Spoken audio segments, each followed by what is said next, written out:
តើការងារអ្វីខ្លះល្អសម្រាប់និស្សិតដែលរៀនខាងផ្នែកគណនេយ្យបាទសំណួរនេះរៀងពិបាកបន្តិចទេសម្រាប់ខ្ញុំដោយសារតែវាមិនមែនជាជំនាញដែលខ្ញុំស្គាល់បាទ IT Architect ខ្ញុំស្គាល់ដោយសារតែរាល់ថ្ងៃនេះខ្ញុំកំពុងតែធ្វើការនៅក្នុងក្រុមហ៊ុន Architect អូខេអញ្ចឹងតាក់ទងទៅនឹងគណនេយ្យខ្ញុំនឹងសាកបកស្រាយប្រាប់អ្នកទាំងអស់គ្នាហើយសូមកុំប្រកាន់ខ្ញុំបើសិនជាខ្ញុំនិយាយត្រង់ចំណុចណាមួយវាអត់ពេញលេញឬក៏ខុសឆ្គំឆ្គងអីចឹងណាបាទនិយាយទៅគឺសម្រាប់និស្សិតដែលសិក្សាផ្នែកគណនេយ្យនៅក្នុងឆ្នាំ2026នេះ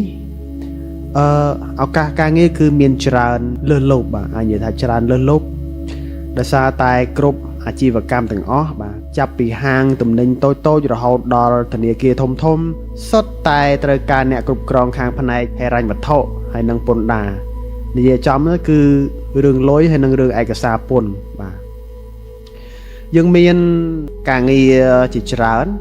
សម្រាប់អ្នករៀនខាងផ្នែកគណនេយ្យហ្នឹងបាទទី1គឺយើងនិយាយអំពី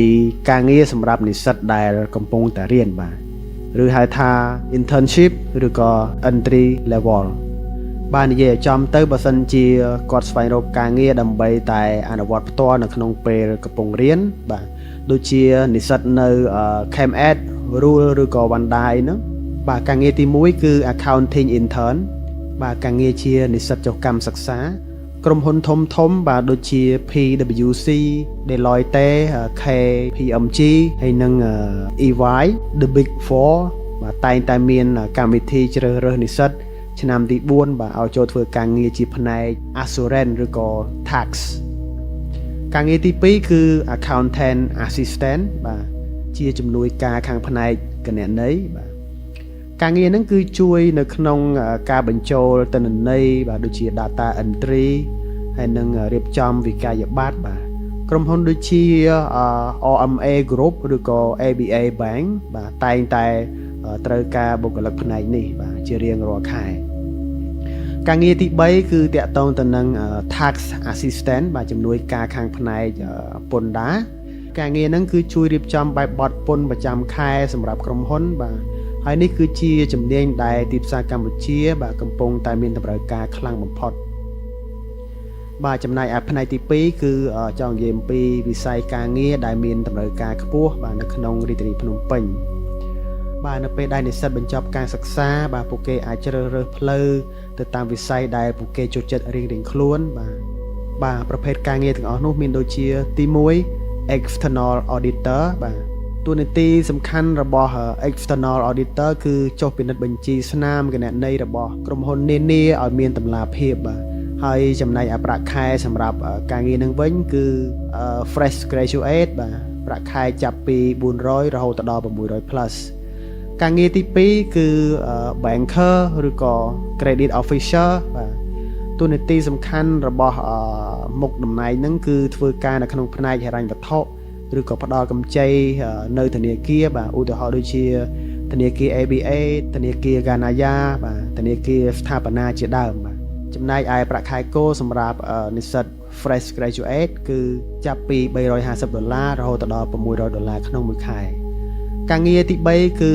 tax consultant បាទតួនាទីសំខាន់ទៅលើការងារហ្នឹងគឺជាអ្នកប្រឹក្សាយោបល់ផ្នែកពន្ធដារបាទនិយាយទៅគឺផ្នែកជួយក្រុមហ៊ុនឲ្យបង់ពន្ធឲ្យបានត្រឹមត្រូវនិងស្របច្បាប់ប្រាក់ខែគោលសម្រាប់ fresh graduate ចាប់ពី$450រហូតដល់$700ក្នុងមួយខែការងារទី4គឺ management accountant តួនាទីសំខាន់ទៅលើការងារហ្នឹងគឺធ្វើការនៅក្នុងក្រុមហ៊ុនឯកជនមានដូចជា F&B បាទឬក៏បរិយាបាទដើម្បីវិភាគការចំណាយហើយនិងចំណូលប្រាក់ខែគោលសម្រាប់ fresh graduate គឺចាប់ពី$350រហូតដល់$550ក្នុងមួយខែបាទទី3ខ្ញុំចង់និយាយអំពីជំនាញដែលធ្វើឲ្យសិស្សនិស្សិតខ្លាំងជាងគេនៅក្នុងឆ្នាំ2026នេះបាទដើម្បីទទួលបានការងារដែលមានប្រាក់ខែខ្ពស់បាទអ្នកទាំងអស់គ្នាគួរតែមានចំណុចទាំងអស់នេះទី1គឺតាក់ទងទៅនឹង software បាទជំនាញប្រើប្រាស់កម្មវិធីដូចជា QuickBook បាទកម្មវិធី SAP ឬក៏ Xero និងពូកែខាង Advanced Excel ខ្ញុំគិតថានេះគឺជាជំនាញល្អបំផុតហើយជំនាញទី2គឺ professional qualification បើសិនជាអ្នកទាំងអស់គ្នាកំពុងតែរៀនឬក៏មានកម្រងរៀន ACCA ឬក៏ CPA នោះឱកាសឡើងឋានៈរបស់អ្នកទាំងអស់គ្នានឹងលឿនជាងអ្នកដទៃទ្វេដងជំនាញទី3គឺតាក់ទងទៅនឹង language បាទភាសាអង់គ្លេសបាទបច្ចេកទេសខាងគណនេយ្យគឺចាំបាច់បំផុតសម្រាប់អ្នកធ្វើការនៅក្នុងក្រុមហ៊ុនអន្តរជាតិ